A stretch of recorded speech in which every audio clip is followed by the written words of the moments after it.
नमस्कार मित्रांनो, जी-एस-टी सगळ्यांना माहितीच आहे, पण जी-एस-टीचा बॅलन्स शीटवर इम्पॅक्ट काय होतो, त्याचा पी-एन-एलवर इम्पॅक्ट काय होतो, हे खूप कमी लोकांना माहिती आहे. कारण का आपल्याला दोन सेपरेटली गोष्टी माहिती आहेत. अकाउंटिंग माहिती आहे, जी-एस-टी माहिती आहे, रिटर्न फाईल करणं माहिती आहे.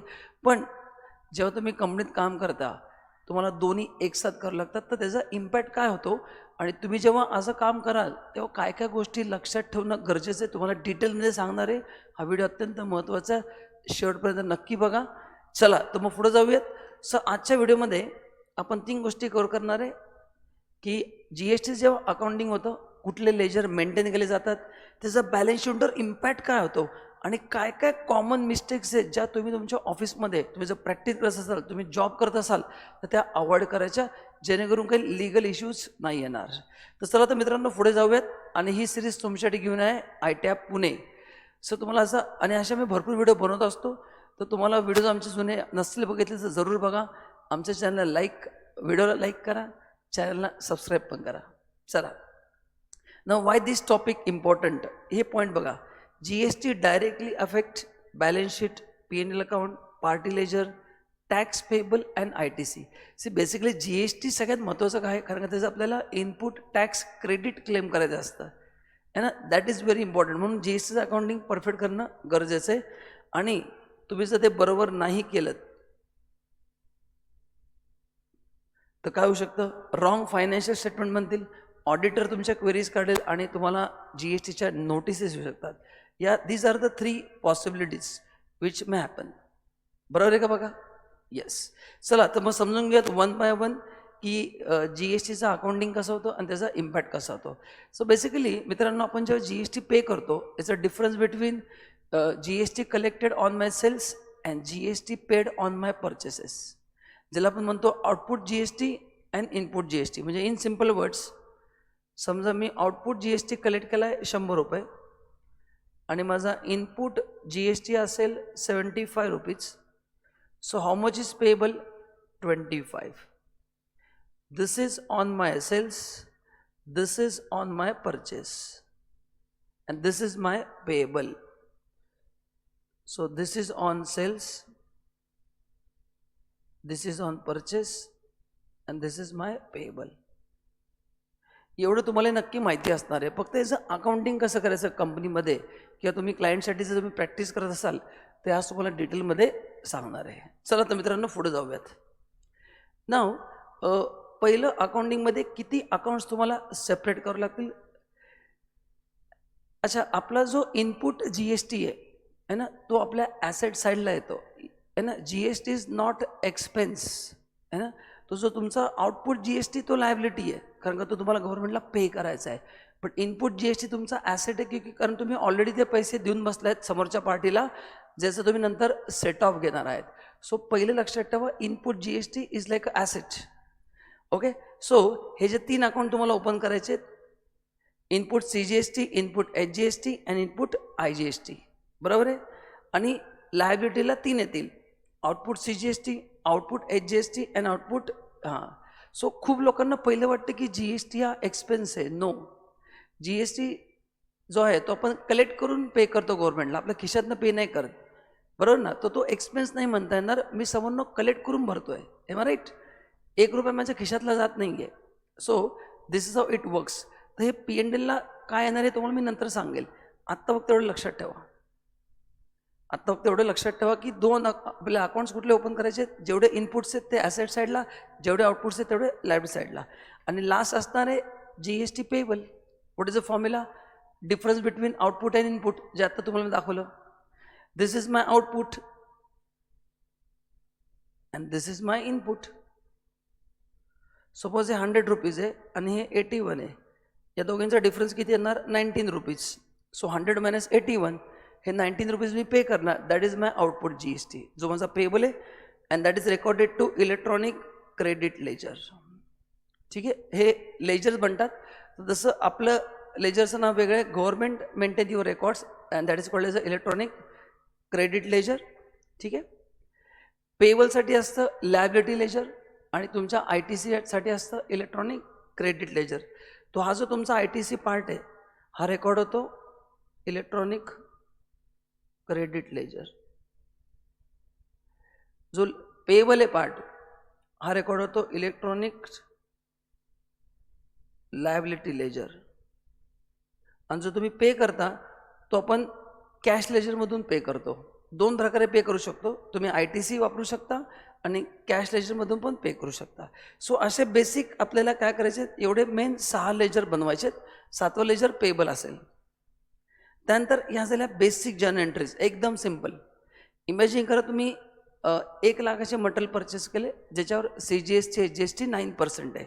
So purchase account debit 1 lakh to. आता त्याच्यावर आपण नॉर्मली पण करतो purchase account debit to creditors, पण आपण यामध्ये GST पण पे केलेला आहे. So GST has to be recorded separately. Even तुम्ही बघा तुमच्याकडे कुठलंही जर इनवॉइस असेल तर त्यामध्ये GST आपण सेपरेटली रेकॉर्ड करतो. So purchase account debit 1 lakh, input CGST, input HGST 99,000 to creditor 1,18,000. So लायबिलिटीमध्ये पेएबलमध्ये दिसणार 1,18,000. हे तुमचे कुठे जाणार, परचेस ट्रेडिंग डेबिटला जाणार, करेक्ट. आणि इनपुट CGST कुठे जाणार, ॲसेट साईडला जाणार. कुठे जाणार, ॲसेट साईडला. ठीक आहे. आता ह्याचा बॅलन्स शीटला इफेक्ट काय होतो, हे जे input GST it will be recorded as a current asset on asset side. Creditor कुठं असणार आहे, लायबिलिटीला. क्रेडिटर कुठं असणार आहे, लायबिलिटीला. आणि कॉमन मिस्टेक काय होती, लोक GSTला ॲज अ एक्सपेन्स दाखवतात, P&L डेबिट करतात.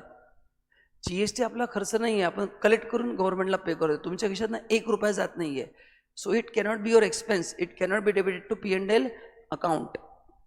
ठीक आहे. So this is the journal entry for purchase. एकदम सिम्पल आहे, कळलं तुम्हाला. Purchase account debit, trading debit, जे इनपुट GST तुमचा ॲसेटला येणार, आणि जे पेएबल 1,18,000 बरोबर लायबिलिटीला होणार. ठीक आहे. आता नेक्स्ट एंट्री होणार करस्पॉन्डिंग सेल्स. सेल्स एंट्री काय होणार, डेटर अकाउंट डेबिट 2,36,000. म्हणजे हे ॲझ्युम केलं आहे की 2 लाखाचा माल विकला मी आणि 18% GST आहे. To sales, to output GST and to output HGST 18,000 येणार. आता हे रेकॉर्ड होणार लायबिलिटीला है ना. So this will be recorded on my liability side. So जो माझा आउटपुट GST हा लायबिलिटीला येणार 18,000 म्हणून. अँड डेटर्समध्ये ही पूर्ण अमाऊंट येणार, ॲसेट साईडला पूर्ण अमाऊंट येणार 2,36,000. जसं या केसमध्ये लायबिलिटीमध्ये दिसणार 1,18,000 कारण का मला पूर्ण पे करायचे, तसंच मला रिकवर पण करायचे 2,36,000. ते डेटर्समध्ये दिसणार ॲसेट साईडला. So this is a basic accounting is done. So please लक्षात ठेवा, इनपुट GST तुमचा करंट ॲसेट्स आहे, output GST is your current liability, and दोन्हीचा डिफरन्स तुम्हाला पे करायचा आहे, तो पण तुमचा लायबिलिटीच आहे. म्हणजे ह्याचं पूर्ण अकाउंटिंग टेक्निकली बॅलन्स शीटमध्येच होतं, P&L मध्ये होत नाही. नाव आता लास्ट सगळ्यात महत्त्वाची entry, set off. What is the formula for set off, आपण आत्ताच बघितलं, आउटपुट मायनस इनपुट. सो ही एंट्री होती output CGST HGST to input CGST HGST, and जो बॅलन्स आहे तो नेट पेएबल होईल. आता लक्षात घ्या, बघा अकाउंटिंग कसं होतं, तुम्ही पहिलं लायबिलिटीला क्रेडिट केलं तर आता तुम्ही ते सेट ऑफ करताय म्हणून त्याला डेबिट करतात. इनपुट आपण ॲसेट साईडला रेकॉर्ड करते, बघा इनपुटला इथं डेबिट होतं, बघा चेक करा एकदा, लक्ष द्या सगळ्यांनी. बघा इथं इनपुट काय होतं, डेबिट, त्याला सेट ऑफ करायला मी क्रेडिट करणार. आणि आउटपुट काय होतं बघा सगळ्यांनी लक्ष द्या, आउटपुट वॉज क्रेडिट, त्याला सेट ऑफ करायला debit. So output account debit to input account ही एंट्री होणार, ज्याने माझे ॲसेट्स कमी होतील, लायबिलिटी कमी होईल, and balance is payable. So what is final entry येणार, मग GST payable account debit to bank येणार. GST payable account debit to bank. म्हणजे आता आपली जर एंट्री बघितली, बघा त्या माझा आउटपुट 18,000 आहे, इथे 18,000 आहे, पण इनपुट माझ्याकडे 9,000च आहे, अजून 9,000चा डिफरन्स आहे की नाही, and that will be my payable. So payable 99,000 येणार, CGST 9,000, HGST 9,000 अशी एंट्री येणार आहे. कारण का डेबिट 18,000 आहे, आउटपुट इनपुट 9,000 आहे. तुम्ही म्हणाल मधला 9,000चा डिफरन्स कुठे गेला, पैसे खाल्ले नाही, दॅट इज पेएबल.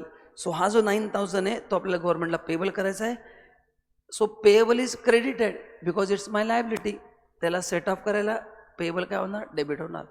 सो हा जो 18,000 पेएबल आहे, CGSTचा 9,000, SGSTचा 9,000, तो बरोबर डेबिट होणार आणि बँकेतनं 18,000चा पेमेंट जाणार, जेणेकरून तुमची लायबिलिटी कमी होईल आणि बँक बॅलन्स पण कमी होईल.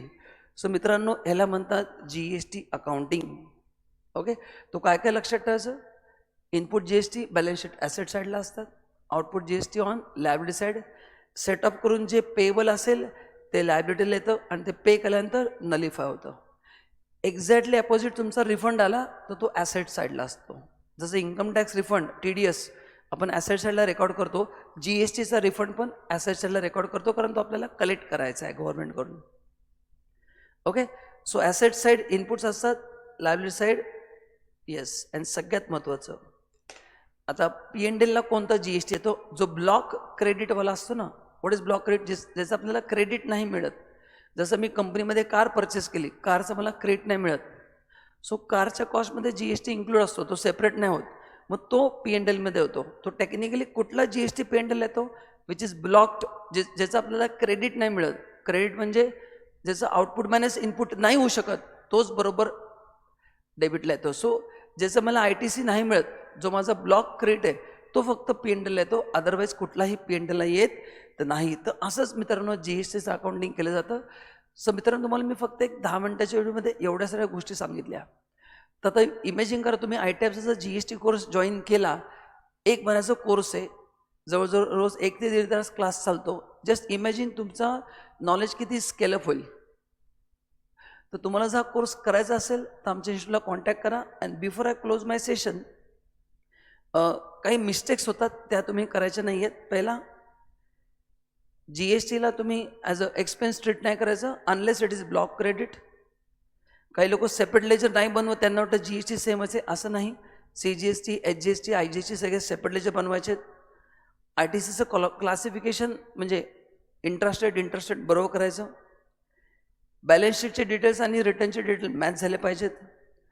आणि at the end of the year जे GSTचे बॅलन्स आहेत ते काफी लोक इग्नोर करतात, जे नेक्स्ट इयरला ओपनिंग बॅलन्स असू शकतात.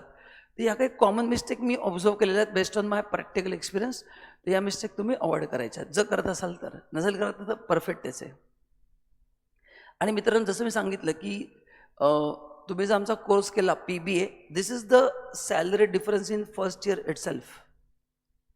So bye doing PBA course in 5 years you can earn 18,90,000. हे आम्ही एक ॲप्रॉक्सिमेटली दिलं आहे, म्हणजे लोएस्ट दिलं आहे आम्ही तुम्हाला. आणि नॉर्मल कोर्समध्ये तुम्ही जरी आमचा कोर्स नाही केला तरी तुम्हाला जॉब मिळेलच. पण हा जो डिफरन्स आहे ना, हा डिफरन्स कशामुळे, आमच्या नॉलेजमुळे. कारण का बघा, तुमच्याकडे डिग्री असेल पण जर स्किल सेट नसेल तर काय उपयोग नाही आहे. So only knowing GST theoretically is of no use. तुम्हाला रिटर्न्स फाईल करता आलं पाहिजेत, लिटिगेशन हँडल करता आलं पाहिजे, नोटिसेसला रिप्लाय करता आलं पाहिजे, GSTचं अकाउंटिंग करता आलं पाहिजे. Same with income tax. So ITAB teach this practically. So you might be having theoretical knowledge, but still स्वतःला प्रश्न विचारा की मला इन्कम टॅक्स रिटर्न फाईल करता येईल का, मी अभ्यास तर केला आहे, मला PGPPचं इन्कम कॅल्क्युलेट करता येईल का, एक्सेल वापरता येईल का, नाही. तर या गोष्टी सगळ्या आम्ही शिकवतो. आणि ह्या जर तुम्ही केल्या तर हा जो फरक दिसतोय is because of that skill. So आपल्याकडे आता मित्रांनो थेरॉटिकल नॉलेज आहेच आहे, बस आपल्याला काय करायचं आहे, ते प्रॅक्टिकल नॉलेज त्यात ॲड करायचं आहे, so that we are eligible for this package. So तुम्हाला जर असं छान पॅकेज तुमच्या करिअरमध्ये पाहिजे असेल तर आमच्या चॅनलला फॉलो करा. असे आम्ही खूप व्हिडिओ, आणि तुम्ही आमचा कोर्स नाही जरी केला तरी व्हिडिओज आम्ही तुम्हाला बनवून देतोच आहे, ज्याचा तुम्हाला नक्की तुमच्या करिअरमध्ये फायदा होईल. सो कसंही करा, तुम्हाला फायदा होणारच आहे. सो आमच्या चॅनलला फॉलो करा आणि जास्तीत जास्त मित्रांपर्यंत हा व्हिडिओ शेअर करा. आणि आमच्या इन्स्टिट्यूटला व्हिजिट नक्की करा. एक्झॅक्टली मी काय करतो, प्लेसमेंट कशा देतो, विदिन 90 days आम्ही पहिला जॉब देतो, हे सगळं तुम्हाला कळेल. Thank you so much and bye bye.